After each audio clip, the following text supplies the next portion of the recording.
Hello and welcome to the Raptors Republic weekly podcast. I'm your Samson Folk, and today, walking through what you, the listeners, think, be answering some questions with a dear friend and writer, superstar extraordinaire for theathletic.com, Blake Murphy. Blake, how you doing, man?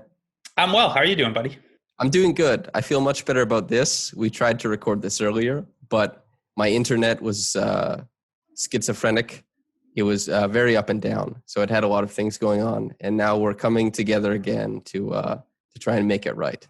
How dare you say that about Elon Musk's internet? Unbelievable. Yeah. Okay. Yes. How are you Elon doing down Musk. there, man? Have you been working on your roundhouse kicks or what? I roundhouse kick. It's not often that I roundhouse kick. The thing that I do most often for exercise is basketball and running. Last night or the night before, either way, they just put on a lockdown similar to what you guys are going through in Toronto here. And so the courts are closed now, so I can't play basketball or anything like that. My roommate and I, Beto, would go and just play the two of us. So that's not really an option anymore. So just running, roundhouse kicks. I don't have a punching bag to use as a kicking bag or anything like that. And I've never been much of a fighter in my life. So I've not incorporated much of that into my life yet, but I'll have to for when I throw down with S. Are you? Oh yeah, the tag team, interspecies tag team match with the dogs, right? Yes, interspecies. Poe is probably going to drag me down a lot in that regard. He's very undersized. I don't know. It's we'll see. I mean, maybe your roundhouse kick is all you need. I have been watching Cobra Kai on Netflix, so I'm ready to go from a fighting standpoint and from a bullying kids into being more violent standpoint. So yeah, my roommate Beto is a huge fan of the Miyagi-verse, and at his behest, I watched all of Cobra Kai in the past week. And in fact, I stayed up till 5 a.m., I think, watching season 3 the one day. And so now my conviction to become good at roundhouse kicks is actually much stronger. How long do you think it would take you to beat me up? Sorry, I'm only through season 1. So if you spoiled something from season 3 before I cut you off there, the answer to your question would have been very, very quickly. I don't know. You'd have a speed advantage. You do have those long legs for kicks, but I think I certainly have a strength and experience advantage on you. Yeah, I feel like, because if I'm trying to fight you, you are the thing I'm trying to get to. There's no medium for us to interact with. It's not like basketball where speed is getting me somewhere else on the court.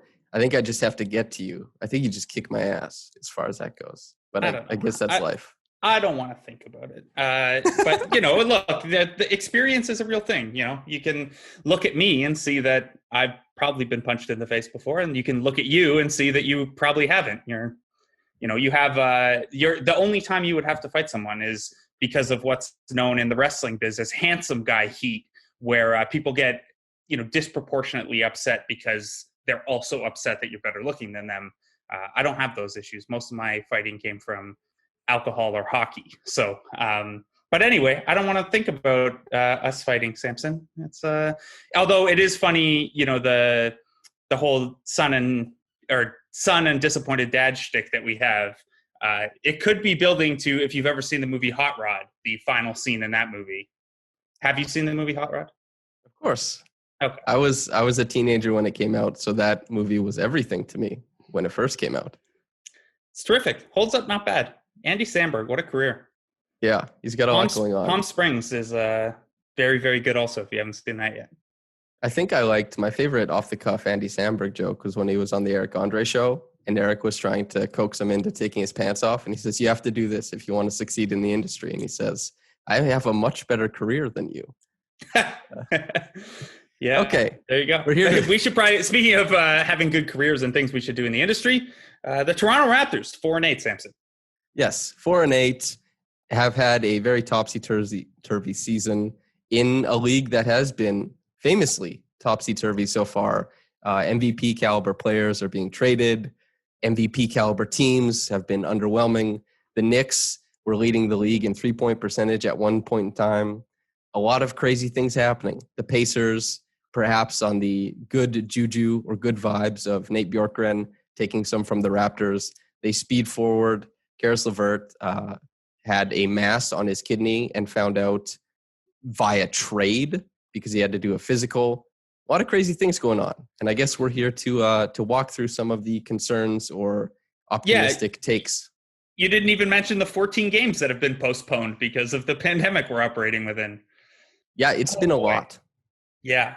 And then like you trace it back and like the 76ers game is postponed Sunday because of a contact tracing with the Grizzlies from the night before. And then you look at who the Wizards kind of contacted with when they got shut down and the ripple effect that's had. And it's like, there's a Memphis or Philadelphia trickle effect coming now, possibly.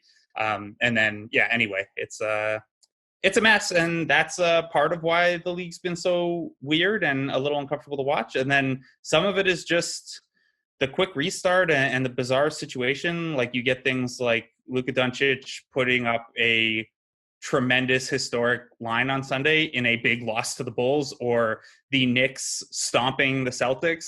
And then if you're a Raptor fan, you can't even feel good about those things because the Raptors are nightly doing their own embarrassing things. So not a great time for Schadenfreude, not a great time for just about anyone outside of Lakers land, I think. I mean, they're probably riding high, defending champions with a great net rating to start the season, topped only by the Bucks, who we, of course, know will lose in the second round of the playoffs. The NBA famously following the, I guess, logical through line that Benjamin Chang of Community fame put forward.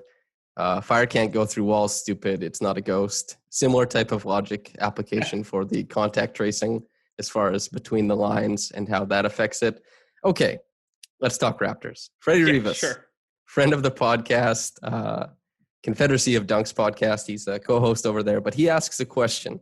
Has the league caught on to the overly aggressive Raptors defense? Is it a personnel issue? And if so, does Nurse need to adjust the guys, or should he double down? I'll let you take the lead on this one. Sure. So if anyone's not familiar with what Freddie is referring to, last year the Raptors allowed an NBA record rate of corner threes. And the reason was not because corner threes are a good shot necessarily, but that allowed the Raptors to be super aggressive, keeping teams away from the rim, stopping them if they got to the rim, and forcing a ton of turnovers. You've surely seen, beyond just the zone, Siakam and Boucher and OG flying out at shooters to kind of force these rush shots. And the result was that the Raptors not only gave up the most corner threes ever, but they also held opponents to a very low three-point percentage for the second year in a row. Now, historically, we've believed on the analytics side that you have more control over the three-point volume that you allow rather than three-point percentage. And obviously there are things like above the break versus in the corners, which shooters you leave open, how late in the clock, and things like that.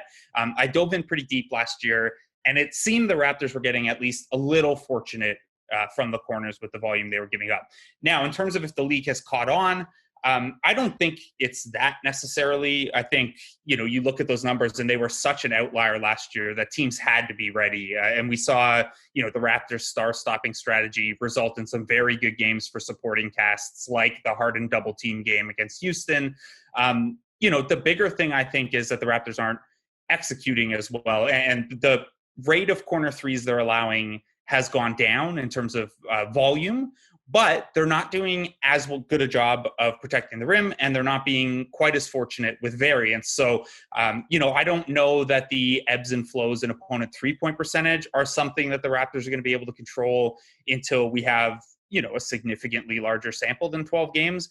But I would certainly say the fact that they've fallen to being just an average rim protection team kind of undercuts the strategy a little bit. You can live with the volume of threes if they're late and rushed, and it means you're protecting the highest value part of the floor, the rim.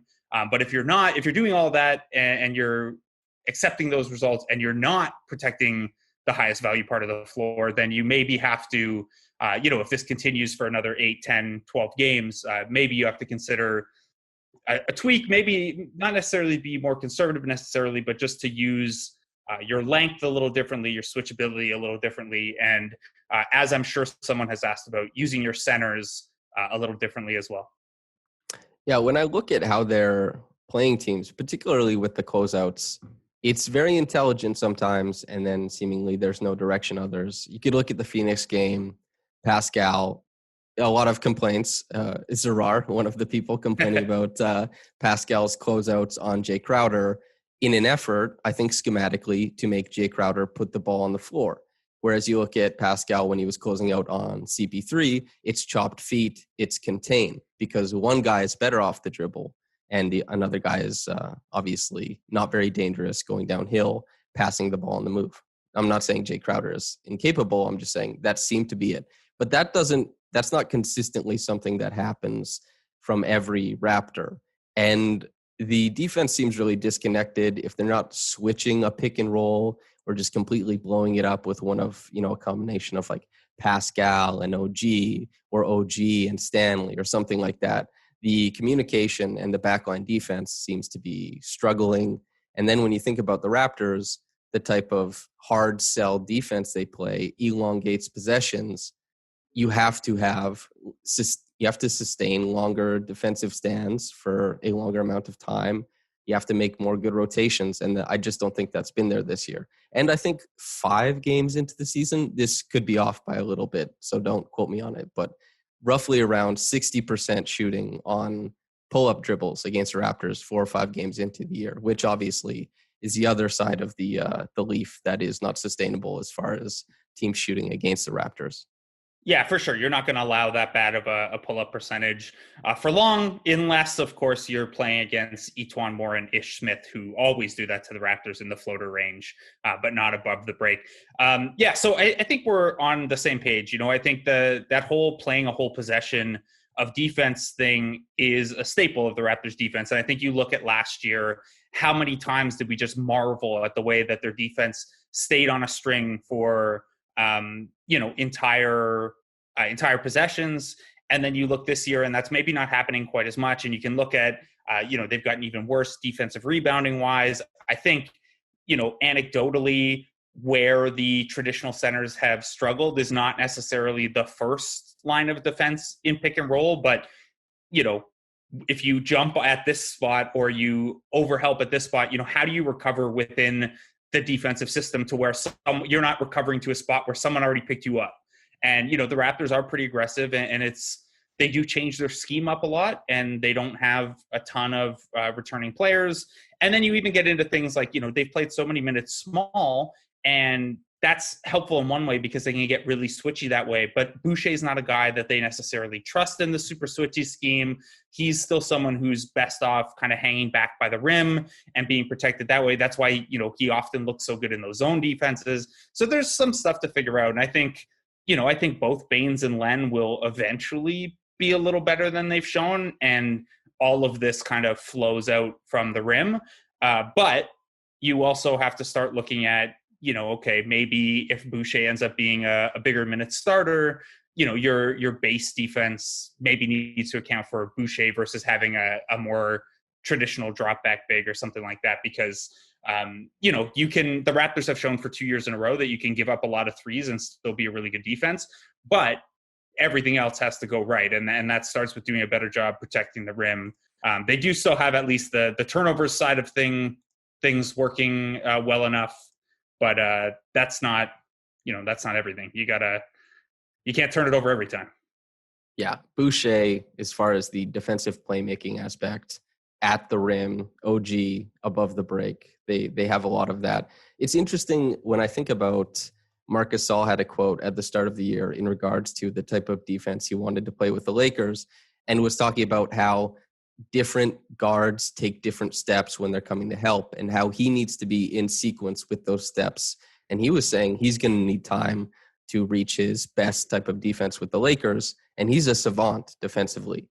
And the Raptors are a defense that was very much in sequence for, a stretch of 18, 19 months of basketball. And now that's kind of been robbed from them, especially with Gasol leaving, and they have to try and make up. And OG Anunoby, when he's talking about the Charlotte Hornets defense last night, he was saying they switch out of zone and then into man and then back into zone all in one possession. And if you watch the Raptors, they do the same thing, less so this year, but there's a lot going on, and defense isn't just structure. There's reads being made all the time by a bunch of different teams. And as you say, ice the side pick and roll against Etwan Moore at your peril. There's a lot of ways to be beat defensively, if that makes sense. Yeah, and I just want to take it back to the centers quickly. I guess Gasol's point is such an interesting thing. I was having a DM conversation with Louis Zatzman about the Dunning-Kruger effect earlier today, and the fact that Gasol has the knowledge and intelligence to recognize that it's that specific a thing that he doesn't know and is figuring out, whereas a lesser defender might not even recognize that, right? And like the knowing what you don't know or what you haven't done yet is not for lack of confidence. It's just kind of an experiential thing. And Boucher is obviously much less experienced overall, and Aaron Baines is learning this system still. I think too, there's a funny twist on its head. And again, these numbers are extremely small sample over 12 games, some of which Baines has sat. But if you go into the on-off numbers for the Raptors, when Baines is on the floor, opponents are shooting at the rim much less, but when they get there, they're shooting incredibly well. And with Boucher, they're shooting much more often when he's on the floor at the rim, but they're shooting a much poorer percentage because he's a rim protector. So it's kind of highlighted the difference between rim deterrence and rim protection. And they're both valuable, obviously, but it's not super valuable when your centers are only doing one of the two. And I don't mean that to be negative about Boucher, who's obviously been very good overall, but there's a reason that Stanley Johnson was getting the offense-defense switch with him still late in that last Charlotte game because, there's still – this is going to be Boucher's first season playing every game and being in the rotation every game in a meaningful way. So he, there's still some growth to happen on that end of the floor for him. Did Draymond Green bust through your wall like Kool-Aid Man when you said know what you don't know? Yeah. The as I think Seth Partnow called it, the Draymond Kruger effect instead of the Dunning-Kruger effect. So yes, that's exactly it. Okay, another question from Craven Science 1, and I think this one you'll probably have a pretty good answer on, Blake. Does Norm pick up his player option next year, assuming he continues playing at the same level of the past 2 years? Does this make the Raps more or less likely to try and trade him this season? So there's some disagreement on this on Raptors Twitter. I was talking with Joe Wolfon the other night about trade stuff, and he was, of the mind that there's still a value attached to including Powell in a trade because then you're out from his 2021-2022 player option. I would guess that he is still opting out. If you look at the amount of cap space that's going to be out there, how many guys with rookie scale extensions or vet extensions have come off the market? Obviously, Powell is not off to a very good start to this season, and 2019-2020 is almost for sure going to look like a career year in retrospect that he's not going to be able to match the level of. He is still going to be, though, what will he be? He'll be 28 this offseason.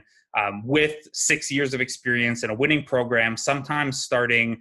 And then as long as his three-point percentage stays in the upper 30s this year, he's going to have a 3-year track record on pretty good volume of being roughly a 40% three-point shooter. So, if you're a prime-age wing who can knock down high 30s, low 40s percentage of threes, you're going to get $10 million a year over a couple years. So I think, even if his player options for 11.6, even if he takes a small haircut on that, he's going to be able to re-up for almost surely a 4-year deal, I think, at a similar salary. So I'd guess he opts out. I don't think that changes the accounting in a trade all that much, just because I've been pretty firmly on he's the most likely outbound piece in any trade framework anyway, just because the way the roster is structured, tilted heavy toward the backcourt, and his 2021 option just in case, and just when you get into salary matching and stuff, having a $10 or $11 million player is so helpful. But I have also, it's funny, early in Norm's career when he was a second round pick, you can go back and read the draft profile I wrote on him for the Score. And I was very, very high on him. And I liked him a lot with the 905. And I think I and the rest of, and a lot of other Raptors fans have kind of gone in different directions with him where, he had his best game of the season on Saturday with 24 points and a career high 6 threes. And I thought it was absolutely the right call for him not to be on the floor late because I just don't trust the decision-making. So that's probably what goes into my willingness to trade him. It's a lot of factors. But I do think I would bet if I had to right now that he'll opt out. Yeah, I still think he would opt out. even if the season continues. The question asked if he was like the past 2 years. And if he's like the past 2 years, then definitely yes, because over the past 2 years, I think he is over 40% from downtown. And if I'm just spitting guessing, I think it's over like 64% at the rim over the past 2 years. That could be a little bit high, but he's been dropped good. off significantly again this year, though. Is the issue? So yeah, he shot 62% at the rim 2 years ago, 66 last year, and he's down to 42 this year so far, which is yikes. Small sample, but I think off the dome I was accurate then, so I'm happy with that. But if he's static and everything rounds out to the last 2 years, then he will definitely not take the option and he'll go hit the market. And I don't know. Yeah, I don't know what the rest of the season looks like. Hopefully he starts playing a little bit better, more consistently. And I guess we'll see if teams sell themselves on him as a guy they want to add, or if the Raptors are just kind of dealing guys out to mold the team into something new. Who's to say? As Jacob Mack on Raptors Twitter has said before, it's been very funny to chart Norm's like value at each end of the floor over the course of his career, and he's gone from being like almost an exclusively defensive value prospect to now 100% of his value comes via just scoring. It's funny is not the right word. Infuriating is maybe a better one, but there was a point where we thought maybe he could be like kind of a peak KCP, Avery Bradley kind of defender where you're the nominal 2, but you're guarding point guards because of your length and your lateral quickness. And nope, certainly not anymore. Trade DeMar for KCP, build around T. Ross. That's the deal. Okay. And big shout out to Jacob Mack, a man with extreme posting stamina. He'll be on this podcast to debate Anthony Doyle about a draftless NBA. Oh no, are you guys actually doing that? Hell yeah, baby. Oh boy. 100%. Oh no. Yeah. I'll mediate though. Posting stamina is a good term, and it's it's something that not a lot of. This is why there's a special class of true posters and those who post with honor. It's about, as my boy the Zoobs says, it's not about how many good tweets you send necessarily. It's about how many bad tweets you don't send. So posting stamina, that ability to post frequently without losing the fidelity of your posts is a rare skill. High usage, high efficiency. Jacob Mack. Yeah. Well, I don't know him super well. I've talked to him not too much more recently. He's sharp as hell, dude. And him and Anthony, I think both are at least somewhat well researched on the topic. So I'm excited to learn something. But okay, we have a question from Hoop Goose. What are your thoughts on Pascal and Fred's improvements this year? Has Stanley actually gotten better, or have the Raptors just figured out that he's secretly a center? Is he better than Leonard Baines? Which 6'9" forward on a two-way contract has been excellent positionally so far? Okay. That is a lot of questions. But good ones. Yeah, so let's break this down. Give me them in shorter bursts. Okay, I'll take the first one. Sure. Pascal and Fred improvements this year. Okay, so Fred, as far as the improvements he's been making as a ball handler, they relate to not settling to resetting the offense as often. He's become much better at probing when he's on ball. It hasn't resulted in better finishing, and that's not to say he has bad touch at the rim. He has excellent touch. It's just help side defenders, backside defenders, anybody who's coming to contest his shot, it's a lot easier because he's very small in stature.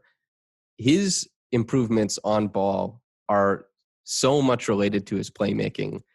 He's still not great at finding guys and leading them into layups, but when the Raptors, a team who shoots a lot of threes, have it going, the little knife into the lane and spray the ball across the court to the corner that Fred does is really important to what they're doing. He pushes the ball all the time, just keeps it moving, creates transition opportunities out of pseudo-transition opportunities, creates pseudo-transition out of dead ball type of opportunities. That's awesome because you need guys to win the margins like that. And shooting, I've held this belief for maybe 2 years. He's one of the best catch and shoot operators in the league. I love his off-ball work. He's smart in relocation. Is that something he's improved on this year? Maybe just in efficiency, maybe not in process, but I've liked that a lot. And I'll let you answer on Fred, and then we'll do Pascal.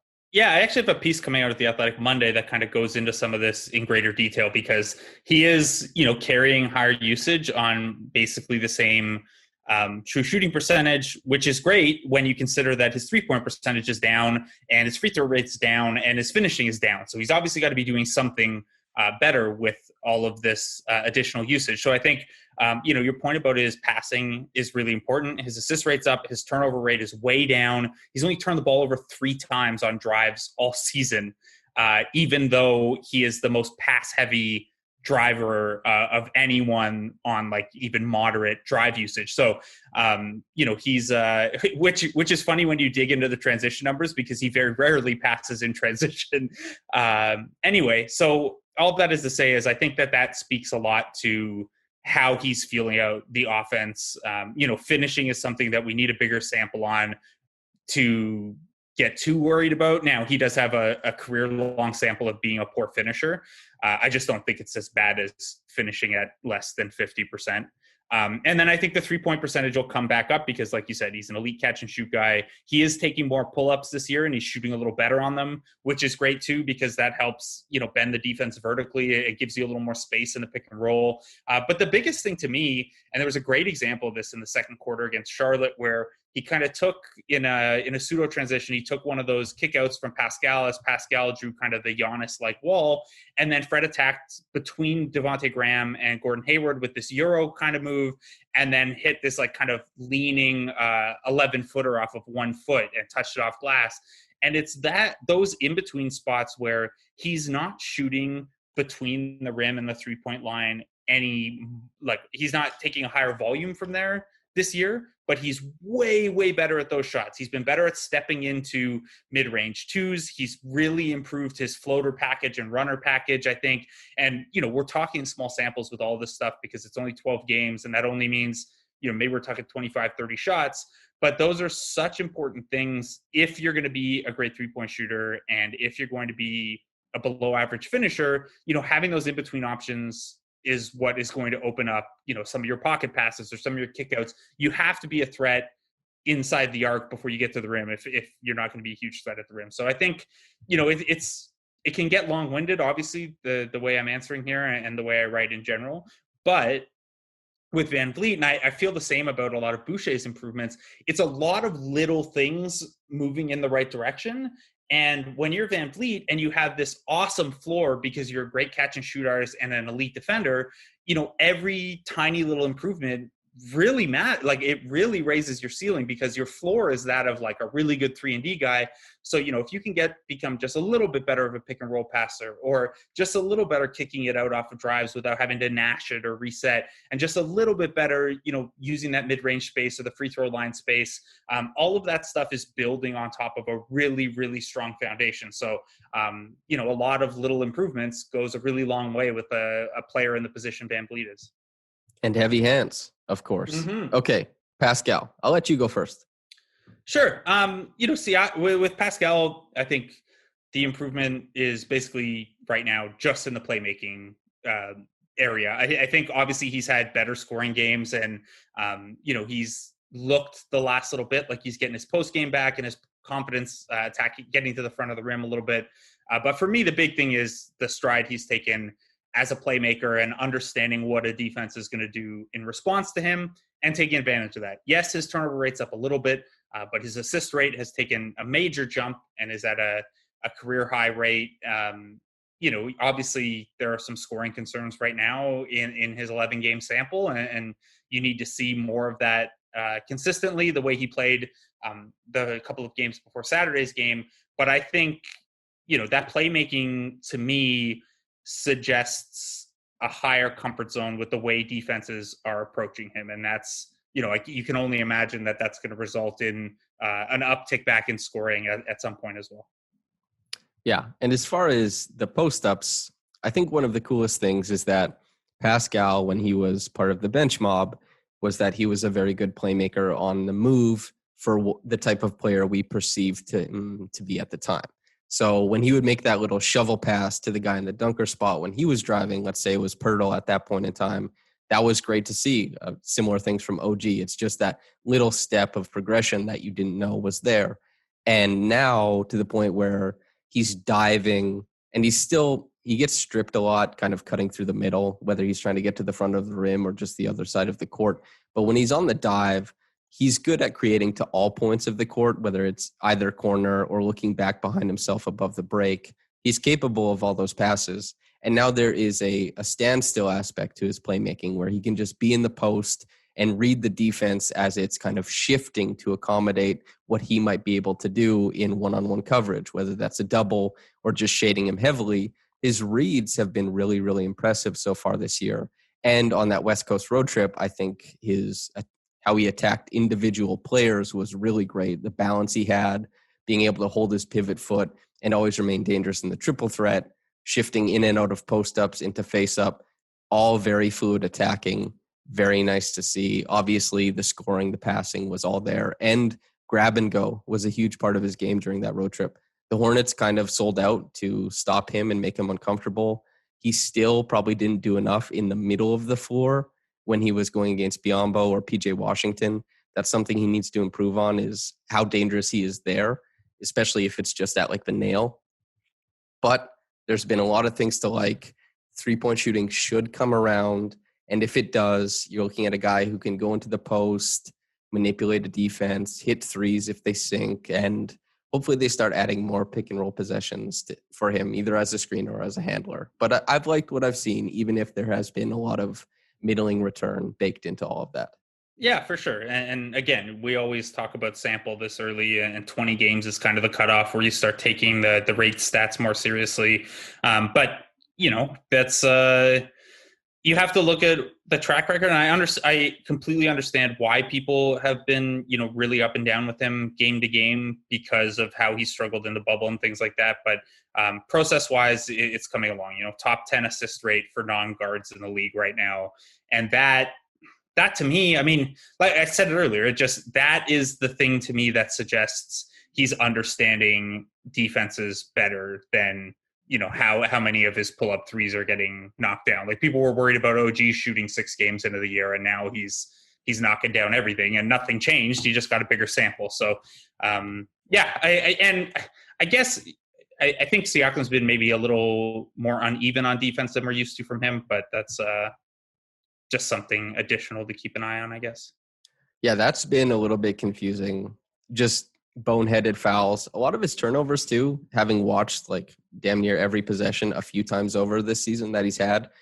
There's a lot of really sloppy turnovers baked in that weren't even caused by a team, that maybe Baines turned a layup into a turnover at one point, or a few times this season. That kind of throws these stats out of whack. So as you say, sample size is important. And I guess we'll just have to wait and see for things to kind of normalize over the season. But Stanley, has he gotten better or have the Raptors figured out that he's a center? So I guess the question basically is he being put in more advantageous positions, or has he ameliorated his game in other areas and now he's just succeeding regardless?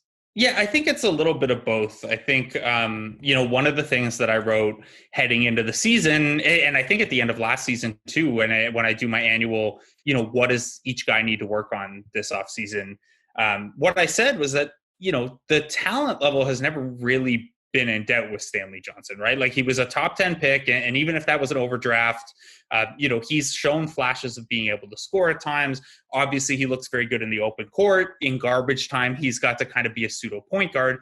But the issue with Stanley Johnson, not only as his development stalled out in Detroit and Detroit started going in a different direction, and then a quick stop in New Orleans, and really last year, there has to be that role understanding and that role fit. And I don't mean that, Stanley has to never shoot the ball or never attack the rim, but you can't go in there and have a 20% usage rate if you're getting minutes within the rotation and you're Stanley Johnson and you have a 6-year sample of being a really inefficient scorer with a high turnover rate. Like, you have to understand where you are a little better than that.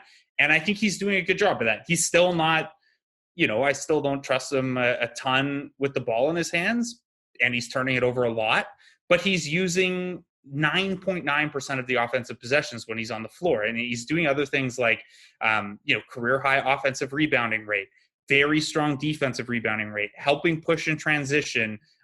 He's always been a pretty sharp passer for someone of his kind of position and usage type. So, where we talk about how Van Vliet or Boucher are just kind of adding things onto a really solid foundation, with Johnson, it's been almost the opposite, where, you gotta kind of carve that foundation back up by taking things away and trying to do a little less. And I think, we're talking about, he's played 141 minutes. So he's played basically what he played last year already. And I don't think it's been gangbusters or anything. Like, he's 6 of 14 on threes, which is great and probably won't keep up, but it maybe doesn't need to. I think there is some worry about getting too locked into him in the rotation if the 3-point shooting or the net rating start to decline. But I think he's done what's been asked of him. And that's, really for a guy this young with this much pedigree, that seems to have been his toughest transition over the course of his 6-year career is, okay, well, the shine's off of you as a lottery pick and you're not the guy that's being built around, how do you use those skills that you thought you would be using for 20 points a game? How do you use them now in 15 minutes a game? And, I think that's something that he's doing a better job of handling. And I'm sure it's not easy. I'm sure it was the ego hit. I'm sure last year not playing out of the gate and then suffering that groin injury, I'm sure it hasn't been easy, but credit to him because he's defending like crazy and he fits that switching scheme. And, he's one of the 30 players that Dwayne Casey has called the LeBron stopper over the years. So, the defensive pedigree's there. I just think, it's kind of really simple with Stanley. It's just he's done what Nick Nurse always wants out of his bench forwards, and it's just defend like hell and then run in transition. And you can, that's how they tried to get Siakam's footing back when after he had been down in the G League. It's how they tried to use OG in the year where he lost his starting spot. It's what they're asking for from Yuta Watanabe. McCaw's not a forward, but it's why Nurse likes McCaw in those roles. So it's, I think it really is kind of that simple for Stanley Johnson. It's just shrink the list of things. Dwayne Casey used to talk about a roll card and like you have a cue card and these X number of things are written on it. And those are the things that you're being asked to do, shrink that down and focus on the top 2 things on your roll card. That's an oversimplification probably, but I also think, when we're talking 140 minute sample, that's what stands out is Stanley Johnson having better recognition that he's Stanley Johnson. Yeah, historically, a player with a proclivity to put too much dip on the chip, as it were. But I do agree, the switching style he fits into quite nice. Sorry, that was a really long-winded answer about Stanley Johnson, by the way. I have takes that I'm working through with Stanley because I think he's a super interesting player development case as like one of these guys who we should have given up on by now based on experience level. Yeah. I'm not big on Stan. We might be a little bit far apart on him. I still pine for Yuta to take some of those minutes. You said you're scared that, or not scared, but the worry is that, fall too in love with Stanley at this type of spot in the rotation when, guys like Paul Watson, Yuta, DeAndre Bembry have, as far as looking at the profile of their games, just as much reason to try and get a look. But if Stanley gets those minutes even though he's shooting really well from downtown, even though the net rating is in his favor, I still think, especially you look at how he affects spacing, middling return. So we'll see with that. And I think the thing that might, you think of Stanley Johnson mostly as a kind of a combo forward, but the thing that might really determine what his role continues to be is whether Baines or Len figure it out, because part of the reason he's seeing so much time right now is that the Raptors are playing 44 minutes some games without a center, and Stanley is not light in the butt, as he said. Not light in the butt. That's a great term, by the way. Everything is fine just because he brought that into the lexicon, I think. Okay, so which 6'9" forward on a 2-way contract has been excellent positionally so far? Do you like Yuta's on-ball or off-ball defense better at this point? He has the best closeout on the team, I think, currently. Yeah, I think his off-ball, I guess not off-ball, I'll call it team defense is what stands out the most. He's made some mistakes in transition defense with what is your marker and when do you, grab the handler and when do you go to the corner and stuff like that. It's stuff you would expect from anyone who's fairly new. But once things settle down in the half court, the guy is never in the wrong spot. And I think that materializes with, closeout and how he measures that closeout range and the speed. And to your earlier point about the way OG closes out, versus a Boucher or someone like that, the kind of controlled closeout when you need it. And then I think, the fact that he kind of has a nose for rebounds suggests to me a level of spatial awareness and understanding of where you are on the court and how a play is unfolding. He currently has the best defensive rebounding rate on the team. And that won't sustain, but I think he's good, man. He'll need to show a little bit more offensively at some point, just because the Raptors right now have too many guys in this getting second unit opportunities who don't shoot very much. Watanabe, Flynn, Stanley, OG when he plays in those Lowry bench units, none of those guys get many shots up. So someone's going to have to soak up those possessions. But yeah, Utah's been great defensively. I thought he's another guy that, like Johnson, I don't know that I'm penciling him in for the next 60 games of rotation time, but he's certainly outplayed the fact that he came into camp on basically a tryout deal and wasn't initially expected to make the team. Like Malcolm Miller, Alfonso McKinney, I think he's an NBA player. Whether that's with the Raptors, I'm not sure, but he can play NBA basketball, and the spatial awareness that you spoke to as far as helping him get rebounds, that you won't sustain at that rate probably, but I think that will come up a little bit more with heavier minutes as far as being helpful finding seams on offense. It might not, but if I had to guess, I would say so. Okay. Next question from Distorson 1. What are the optimal small ball lineups for Raps? 2, closing with Norm, yes or no? Yeah, I don't like closing with Norm. I know that, that small lineup where Norm comes in for one of the centers with the starters is something I wrote about heading into the season and thought it'd be their most common closing lineup. I'm really at a place where I don't love Powell's decision-making, and I don't really trust him defensively. Now, if he's your worst defender on the floor and you have the other 4 starters who are all borderline all defense at times, maybe you're okay. And Powell's ability to knock down threes or attack a closeout is really important to those groups. But I would like to see a steadier Norman Powell to get those minutes. I think right now Chris Boucher should be the 5th closer. I think he's been the guy who's played the best, and I just don't think the team is rebounding well enough anyway to be well, you can't have Boucher out there because he won't grab rebounds. Well, guess what? No, you're not grabbing rebounds with anyone out there. So I think that's where I'd lean is Boucher in that spot. But we're going to need to see more guys with the core 4. It's always going to be the core 4 for me. And then it's, whether it's Boucher or Powell, or if Aaron Baines comes back to life, or, DeAndre Bembry, whoever.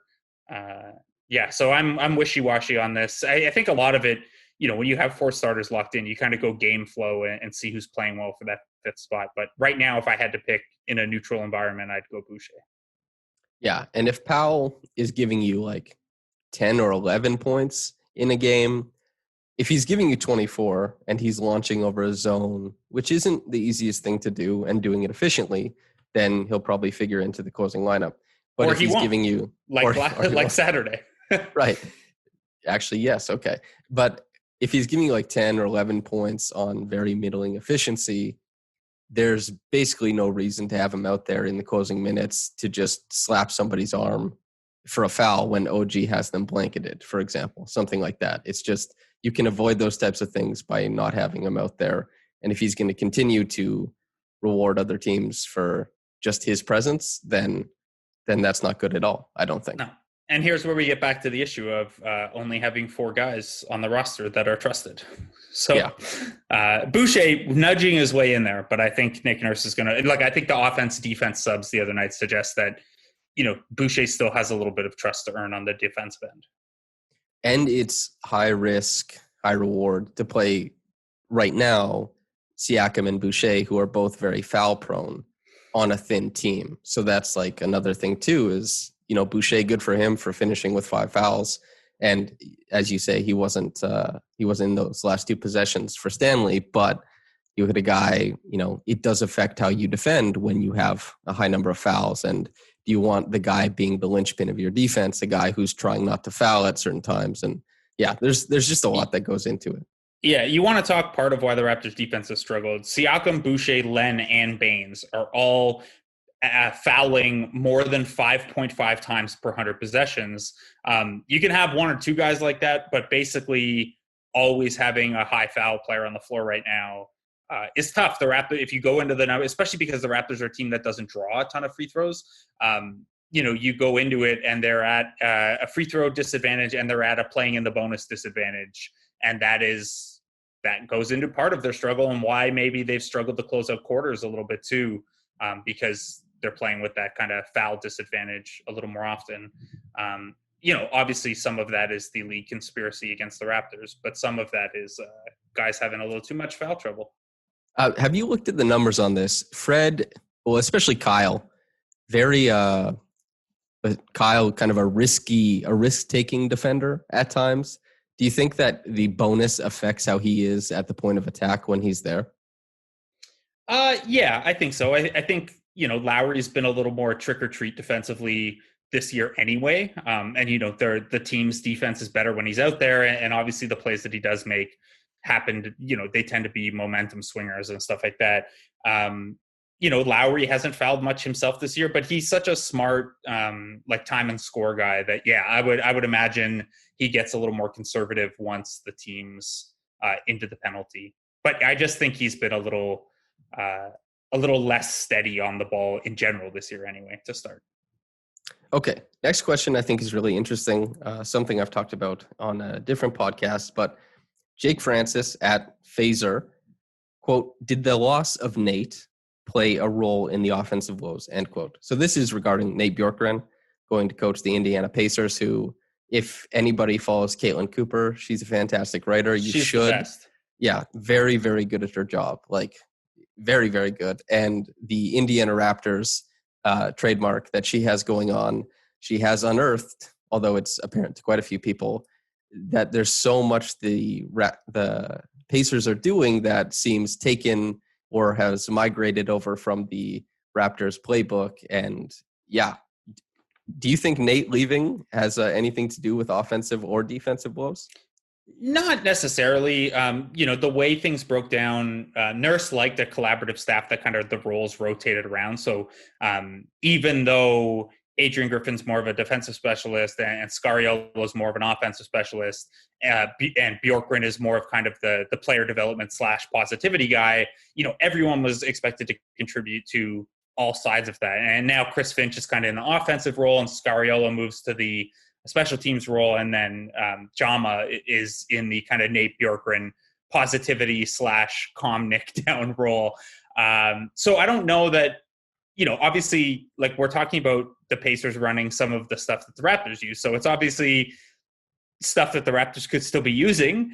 I do wonder if that positivity and having his best friend beside him takes away some level of comfort for Nick Nurse, but he's also close with Jama and Chris Finch. So I don't want to get too much into that element of it. I will point out the Raptors are scoring more efficiently than the Pacers slightly. Even the Pacers are obviously using some Raptors pet plays, and it's a lot of fun to see Sabonis run the JV fake handoff and some of the sideline or baseline inbound plays that the Raptors use. It's a lot of fun. Defensively is where I think maybe it stands out more, and where Indiana has been really, really good. They're forcing a lot of turnovers. They're using some of the Raptors principles with the way that they kind of cross close when they help in the paint. And I think Caitlin had a breakdown of this pretty recently, actually, about everything that Indiana is doing to not only take away the rim, but also take away the three. And that's something that the Raptors didn't do quite as well last year in terms of taking away the three. So I do think Indiana's borrowing from the Raptors on both ends, which makes sense since Nate and Nick have been tied together for a long time. But I don't think, that stuff's not intellectual property, right? Bjorkgren doesn't take it and the Raptors can't use it. That's still there and available to them. Having said that, it's really, really fun to see the Pacers starting so well and the Pacers players reacting to Bjorkgren as they have, and to get to see someone like Caitlin get their work out there a little bit more, because I think people are finding the Pacers more and more interesting as they get out to this good start. Yeah, color me shocked that Malcolm Brogdon is succeeding in a very intellectual defense. That's okay. The rest of the questions are, I guess, relating to trades. No boy. Or do we think someone's pretty? The answer to the second is we think everybody's pretty. And are you ready to dive into some trades, Blake? Yeah, can we do quick hitters, though? Just because it's too early for this, to be honest. Like, I know why people are thirsty for trades, but like a quarter of the league can't be traded until mid-February because they were signed in the offseason or re-signed in the offseason or whatever. And like it's 12 games in. The Harden trade is the Harden trade, but generally you don't see a lot of moves this early. And I would expect this to be more of like a late February conversation. Gonna have to wait to get that maybe second round pick for Kyle. Okay. Yeah. Anyway, well, we got to figure out, the old. This is before your time, but the HBAP, which was Humphreys, Brooks, and a pick that Nets fans were always trying to send out. I'm sure it's going to be Powell, McCaw, and a pick this year, or Powell, Stanley, McCaw, and a pick, or something like that. Yeah. Okay. So from Mark Gasol, Socialist Raptor, Abdul Malik, he's a very good writer and a good Twitter follow for anybody who's concerned, asks Zach Levine to the Raps, yes or no? Blake, thoughts? First of all, I want Abdul to co-write a economics of sport and labor, economics of labor and of sport book with me. He's a great follow for that kind of stuff in the intersection of sports and labor. So check that out. Check some of the stuff he wrote out, especially Off-Court podcast. Yeah, and which is brand new, and I haven't got a chance to listen yet. But he also wrote something about, how the way the NHL handled their labor situation during the pandemic is a good reflection for a lot of the labor force. Anyway, check him out. Give him a follow. It's also just a great Twitter name, Mark Gasol. As someone who was once called Marks Stein, I appreciate it. So, Zach Levine, I will say no. I will pass on Zach Levine. While I understand that offensively, he certainly fits a need as a guy who can get 20, 25, 30 points, and he's taken a big, big step efficiency-wise the last 3 years, and especially this year. That's a tough one to see working out. Just, that's, first of all, that's all the Raptors cap space for next summer. That's the bulk of it anyway. He does fit the timeline and stuff. I don't see the Raptors making the move like that with the assets that it would cost and the cap space it would use up for a guy who is not really a defender. And I know he's 6'5", and maybe they could get more out of him. But and Chicago's starting lineup last year, thanks to Chris Dunn, had a really good defensive rating. But it just, I don't know. He's a guy where I just don't see the Raptors valuing him as much as a 25-year-old who can get 25 a game will probably be valued on the market. Yeah, when I think about Zach, I like what he's doing. It's not easy to put up points in the league. It's easier than it used to be, perhaps, but it's certainly not easy. The Raptors can make basketball really difficult sometimes on the offensive end. Would the Raptors be better with the current roster construction with a wing player who can go and score in volume? I mean, yeah, he would definitely make the Raptors better. Yeah, he's in the 60-30 club right now. 60% true shooting on 30% usage, which is, we're talking early 2019, 2020 Pascal Siakam numbers. Yeah, exactly. Hell of a comp. And, I like Zach Levine a lot. But as you say, a middling return for what might be spent, especially if you're trying to project the Raptors as a title team somewhere in the future or built around this type of core. I'm not sure if that's tenable. And you just have to assume that Chicago's going to want some stuff for him, right? Like the asset cost there will probably be pretty strong since he's not an impending free agent or anything. The one thing I will say is that the Raptors are really low on cool dunks right now. So Levine would help in that regard. That's true. John Collins as well, although John Collins I think I've settled on him as like my favorite. This isn't going to happen, but I'm going to try to Harry Giles it into existence for the trade deadline. I finally got one, by the way. I don't know if you noticed, but the Rashawn Holmes gospel actually picked up a lot of steam after I wrote about it. So yeah, and then he had that nice like 0 rebound 20-minute performance against the Raptors, the anti-Reggie Evans. Yes. Yeah, I never know with a guy like Collins how much to look into, like the rumblings coming out that he doesn't love the fit with Trae Young, and then obviously they have Capella as well, and then he's a restricted free agent this summer, so maybe you don't give up assets, you just try to sign him, but he's still only 23, and he does a lot of cool stuff.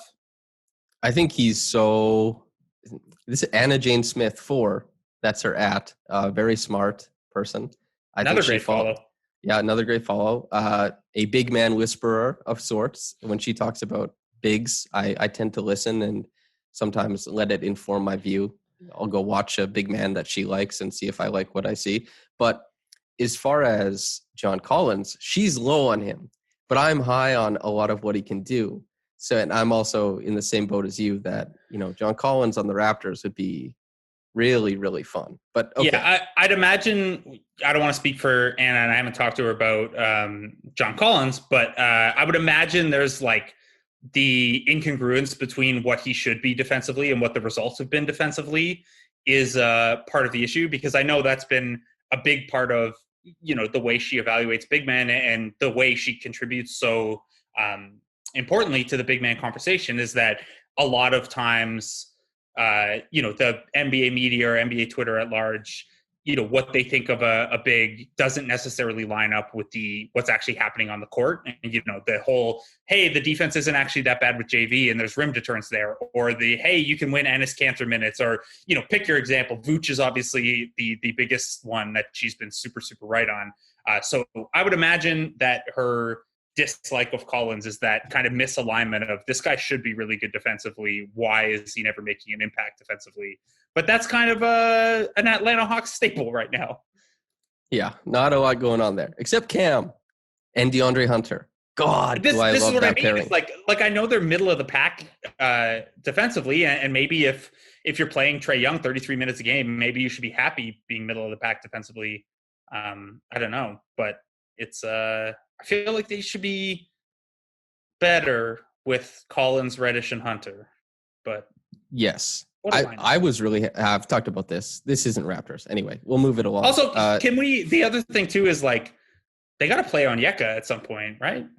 I love Onyeka. They have Collins and Capella eating those minutes, and Solomon Hill playing 19 minutes a game. Get out of here, Solo. It's a very interesting roster construction that they went with, and I was very happy that they're not starting Bogey, and very happy that Rondo isn't eating stuff. But as far as like front court, I mean Gallo, Collins, Yeka, Capella, that's a lot to sift through, and Solomon Hill getting heaps of minutes. Okay, yeah. So get rid of John Collins for bulk up your wing scoring with like a Norman Powell type, and there you go. That's right. Win-win. That's exactly it. Okay. Scott _Bialo, quote, McCaw plus Terrence Davis or Matt Thomas for PJ Tucker works in the trade machine and saves Houston a couple million. Raps would have to throw in a second or two. Half of Cleveland's roster are big men. Grabbing one couldn't be too tough. How much longer can the Raps let this Len Baines thing go on? End quote. Okay, so I know you touched on in your gamer from last night somewhat the Raptors playing a guy very low minutes at the center spot. Is that tenable? How much longer can it go on? Do you like the idea of poaching PJ Tucker or, a Cleveland big? Yeah, PJ Tucker is one of my all-time favorite players, so I would be more than happy with that. I also think what getting a Tucker type does is like basically then you're just like there's no more doubt about it. You're leaning into being small. That's your identity. You don't have to worry about trying to fit Baines and Lennon to what you're doing or changing your scheme based on who's in. You would then have, OG Pascal, PJ, Stanley Johnson, Chris Boucher, all capable of kind of playing that similar style of defense at the five. Now, I will say that there was reporting after the Harden trade that the asking price for PJ Tucker is 3 seconds. The Raptors back in 2016, 2017 got him for 2 seconds and Jared Sullinger. So maybe you let that play out a little more and see where the price falls. You could also, if you wanted a different construction, Baines and Len will be tradable in February. So you could, that makes, trade math work a little easier. I think PJ will command more than 1 second though. So that's where you're going to have to decide as an individual, are you cool with giving up multiple seconds for that upgrade in a season where even that trade probably doesn't push you, back to the conference finals or the finals. Look, it's PJ Tucker, man. He's so fun to watch. And at a certain point, you have to evaluate trades from how cool they make your team. And PJ Tucker fits that. Cleveland's probably one that'll get talked about more. I know people are really thirsty for Drummond. Drummond makes almost $30 million to where you're going to have to send out 4 pieces to make the trade math work. And then you're already running thin as a team right now. And then Drummond is also, similar to what we talked about with Collins, but with a lot longer of a track record, a guy who puts up numbers and hasn't really affected winning. Defensive Player of the Year vote getter. Yeah, I mean, look, rebounds are important, but don't get fooled by the 20 and 15 and think that that's he's not Moses Malone. That's for sure. And then I think JaVale is just like maybe done at this point. That's the thing is like, which is sad. The Raptors as it currently stands, not a lot of people are helping the bigs. Like the bigs have not been good, but there's not a lot of help baked into the roster for that. And if Javal is not markedly better than Baines or anything like that, and he wouldn't, just because you see him succeed elsewhere, and a lot of Raptors fans, myself included, I don't watch a ton of Cleveland. I've only seen 2 games this year. If just because he succeeds in spurts there does not mean suddenly those spurts automatically translate to the Raptors. And putting Drummond or McGee in a complex Raptors defense, I don't know if it will have the intended effect that fans might expect it to have. No, you'd very much have to change the defensive approach, and that might be fine. Like, it's not like they were crazy. It's not like the defense was really, really aggressive with Gasol. Like, Gasol played some drop coverage to keep him close to the rim and deter there. You could work with that with Drummond and keep him closer to the rim for rebounding purposes, but you'd certainly be losing the switchability and some of what you like to do in the pick and roll. I know that Cleveland has some other centers. I can't imagine Jared Allen is going anywhere after they picked him up there. Kevin Love still has 2 years left at roughly $30 million a year. So I think that is just too much salary to take on for a guy who's had some trouble staying on the floor and staying impactful the last little bit. Maybe Drummond becomes a buyout candidate, although he'd probably go to a good team. Yeah. The Raptors don't qualify. Sorry, he'd probably go to more of a title. Like, Brooklyn is going to get someone's cast-off center in the buyout market, for sure. Yeah, 100%. Okay, we're going to talk Lowry and Trade-adjace Lowry, and then we'll do an All-McPoyle team to cheer ourselves up afterwards, okay?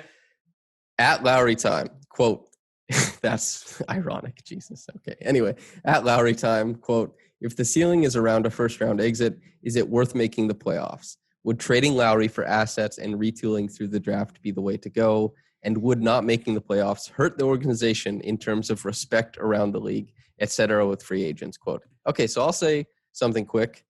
The Raptors don't have much pull at all as far as free agents go for obvious reasons. And that's kind of tough. That's the way it shakes out as far as being in Canada.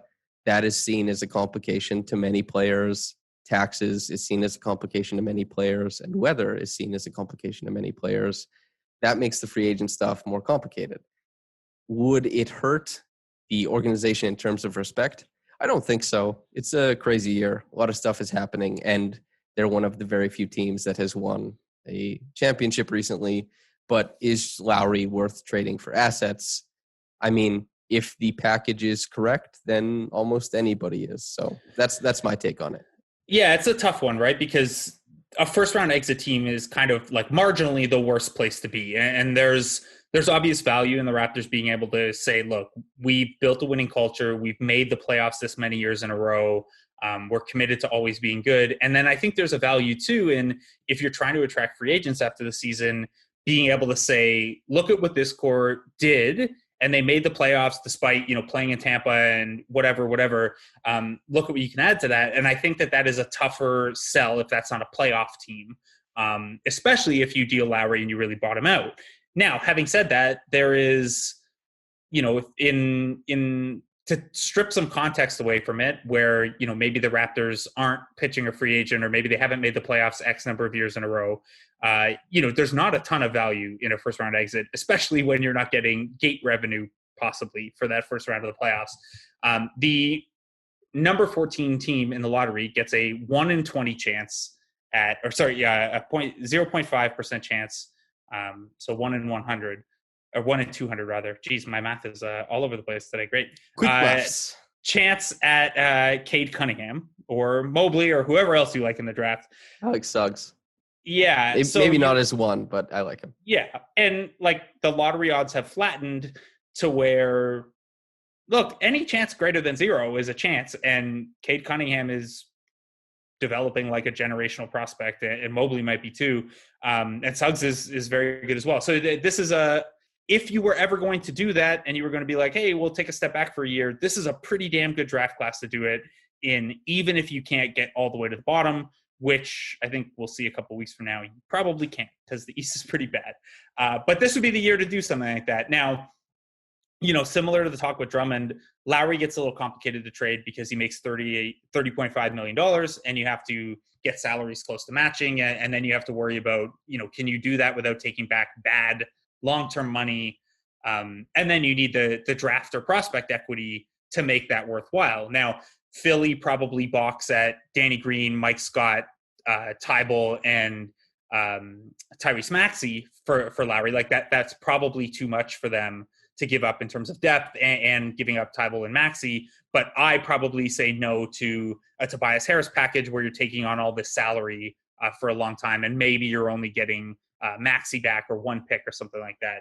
I know Joe Wolfond and I disagree on potential Philly frameworks, but I think that's this is obviously a non-answer, but it comes down to what you get offered. And if it's, if you're talking Tobias Harris and a pick that's not sexy, then no, it's probably not worth it. You just get the playoff experience, continue to build that culture, get that last little bit of Lowry and retain his rights. But if you start talking, you're going to dramatically increase your chances of getting Cade Cunningham or a prospect like that, or you're getting something that is going to, that 2022-ish, 2023 part of the team where Van Vliet, Anunoby, and Siakam are all going to be in their kind of peak years, then you have to consider it. So as always with trades, if you get a really good offer, no one is untouchable. Yeah, agreed. Okay, Blake, here's the thing. There are McPoyles in the NBA, and we got to find 5 of them to make an all-NBA McPoyle team. Does anybody come to your mind right off the bat? I need to clarify whether we are doing, is this appearance-wise? Are we just picking the ugliest people, or are we just picking the weirdest people, the people we like the least? What's our McPoyle criteria here? If any NBA players own a bird, that could be one. But as far as Pappy McPoyle, as far as it could be anything. I don't think there has to be a strict criteria. I think it's a McPoyle vibes. If the looks are there, I mean, hell yeah. Aaron Baines, if he goes bald again, is Doyle McPoyle, without a doubt. But I mean, there's plenty of McPoyles. Let's see. Are the Morai McPoyles? See, I was thinking the lesser of the Antetokounmpo brothers. I like them all too much, but one of them is really only written into the show because his brother is, right? Trying to think. I don't want to be too mean about just ugly people, because my mind gravitates towards the uglies. Anžiš Pazikas with the Wizards is probably the closest thing. He's a Latvian cousin of the Poyles. Right. He wears Adidas tracksuits as opposed to their garb. Yeah. So initially, because of their goonish behavior, I go the Morai. Okay. And I throw Baines on there. And so this isn't supposed to be mean-spirited, I don't think. So I don't feel too bad about Baines on there. And so there's 3 for me. Do you have anybody else in mind? I'm going to keep Pasechnik's on there because I do think he looks the most like a McPoyle in the NBA. And then, I don't want to do this to him, but the McPoyle family has a well-known mute. And I wonder if we put OG on there to play the role of someone who doesn't talk. I guess you could go Kawhi too, but Kawhi is certainly beyond his slot as a McPoyle. Yeah. Is there someone else who's really quiet that I'm missing? Okay. Just to save OG a spot. Who doesn't talk much? That's in Wiggins. the NBA? Wiggins doesn't talk much. Sure. Is an awful interview. I don't know. I'm just trying to save OG from this, but the team needs someone who does not talk. Let's go Wiggs. Andrew Wiggins, much better on defense this year. Co-host of mine on Bouncing Around, Evan Gilberto, said he has recently liked some of his pick and roll possessions. So outside of being McPoyle-adjace, reasons for optimism for Wiggins fans. Yeah, on top of which there was a really funny interaction ahead of the Raptors-Warriors game where Steve Kerr got asked about the Maple Jordan nickname and just was not having it at all. It'd be great if Wiggins turns into like a good high-end role player because Canada basketball could use him, not to fall down that trap again. But he should, right? I mean, he's Rudy Gay, Otto Porter Jr., Harrison Barnes, Andrew Wiggins.